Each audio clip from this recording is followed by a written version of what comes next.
that, I do question whether, although he is highly protected in the Kremlin, he has an entourage of ex-KGB people around him, he's very hard to get to. I would question whether unless he can actually deliver that, whether he can survive in the medium term as Russian leader. Because every day in which the famed Red Army fails to actually deliver the victory that everyone was expecting must be humiliation for them, for his generals, and for him. So I think he's in quite a tight spot at the moment. Can I just add to that? For Putin, this is really an existential issue because the descent that we see in Russia is not going in the direction that we would want to see it, and that is opposition to the war. It's actually dissatisfaction with the way that the war has been fought, that Russia has been losing rather than winning this war. And so far, Putin has been very skillful to shift that blame from himself onto the military leadership. But it really is a question of time when things are going to change and when other people in Russia, who are not necessarily better options, will start to question Putin's leadership. So right now, he has to really solidify what his gains in Ukraine. But let's make no mistakes. Any attempt at peace talks is directed at securing the current gains and then preparing for the next step. So even when we get to the point when we talk about a post-war Ukraine, we still have to talk about dealing with a Russia who will continue to harbor imperialistic and expansionist desires for as long as we have the current structure of leadership. And is that getting worse also because of the accession of Sweden and Finland to NATO? Well, I think that was actually a big blowback for Putin. He wanted less NATO and he got more NATO. It's not just the 1,340 or so kilometers of additional border with NATO, but it's the Finnish armed forces who are so well trained and motivated, and the fact that Finland has a history with Russia, of wars in the 20th century, of having lost territories, and having been highly motivated to continue to defend their territory. So the accession of Finland and ultimately Sweden to NATO strengthens both Finland and NATO and Sweden at the point. And once Sweden accedes as well, we'll have about 96% of the European territory actually being under NATO protection and the protection of Article 5. I want to go to a poll, and then I'll come to you with actually a comment on this, and then the question on the poll. So the poll question, and I urge everyone to actually, through the QR code, answer it, because it's a good question. The most enduring legacy, we're asking, of Russia's invasion of Ukraine will be, and you have multiple choice, A, a stronger NATO and EU, B, Russian dependency on China, so we'll get onto China second, and 3, C, the rise and new world powers in India and the Middle East. So whilst you're actually answering that, and it settles a little bit, how would you answer this, Lord Darroch? Well, I think that NATO is having a good war so far. I think that that Sweden and Finland joining, as has been said, is a huge advance for NATO.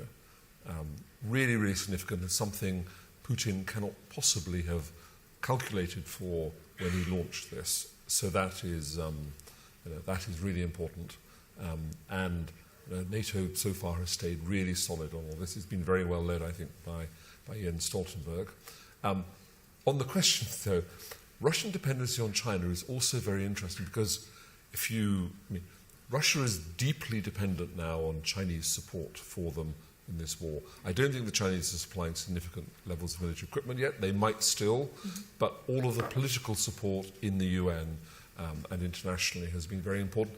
And the Chinese have taken some of the developing world with them in at least a more neutral position on this, even though territorial integrity, you would think, would be a very important principle in the rest of the world. But the relationship between Russia and China has changed. In the old days of the Soviet Union, China was the junior partner. Now Putin goes to Beijing as a supplicant almost. It must be hugely humiliating for him the way he has to do this. But China believes that this is its century and has got Russia in a different place now, basically as the junior partner. A reminder to everyone, you can also submit questions actually through the QR code.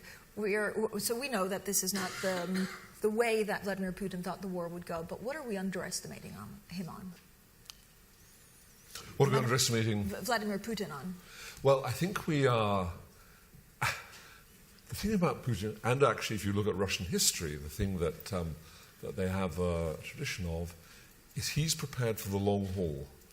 And he will guess, he will believe, his people will be telling him that the West might look solid at the moment, but it's not going to last. And that sooner or later, countries will start to peel off, that people will start to put pressure on Zelensky and the Ukrainian leadership to do a deal, any deal, because the costs of the refugees and fuel prices and supplying Ukraine is getting too high.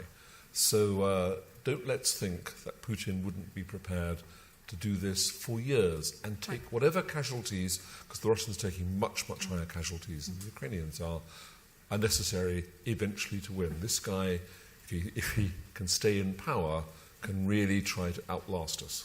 Madam President, what do you think the most enduring legacy of this invasion will be? Well, I do agree that in the immediate and medium-term future, it's strengthen NATO and the transatlantic relationship, and we really have to stick to that because that is the basis of our mutual defense, not just of Europe, but of the United States. This isn't just about a military campaign in Ukraine. This is about war in different domains, such as energy, disinformation, and this is actually a global fight for the value system and for the world order of the future. So yes, the United States is affected, and the United States cannot think that isolation from this war could bring long-term stability and prosperity for the U.S. But looking at the second aspect, Russia-China, I think this is crucial. China does not want to see Russia defeated and humiliated. However, I think that honestly, President Xi is enjoying the current situation where Russia really has become the junior partner to China. And from the Champions League, they descended into the junior leagues. We have to remember Putin's manifesto when he came to power in 1999-2000 to restore Russia's greatness as the basis of being a great state, so territorial space, economic power and standing in the world. And with this huge blunder of invading Ukraine openly, and we can talk about the reasons and the misconceptions that figure into that, he's actually destroyed what he wanted to leave, his legacy for the world, to restore that Russian empire, that kind of thinking. So Russia, I don't think they will step into the domain of transferring lethal aid to Russia. I think they'll be very careful not to find themselves under sanctions, etc. But they will certainly use this to their advantage. And also, please look at the latest information that the U.S., I think, has released just recently, that Russia has really been investing China a lot into their nuclear capabilities. So combined Chinese nuclear capabilities, and for Russia, the nuclear force is still the biggest deterrent against the West or anybody else. The combined force could really pose a threat to the rest of us. So given what we know, Lord Darroch, March 2023, actually April 2023, what's the right way for the U.S. and Europe to deal with China? I think we need to continue. First of all, it's a good thing that both European leaders and I'm sure senior American figures are continuing to talk to China. Although I did wonder about some of the things President Macron said when he emerged from those meetings with Xi, 6 hours of meetings with Xi. But it's a good thing we continue to talk to China, provided we send across a consistent and tough message about the way things have to evolve in Ukraine and about the mistake that I think China has made in backing what Russia is doing, given that Chinese principles also involve territorial integrity.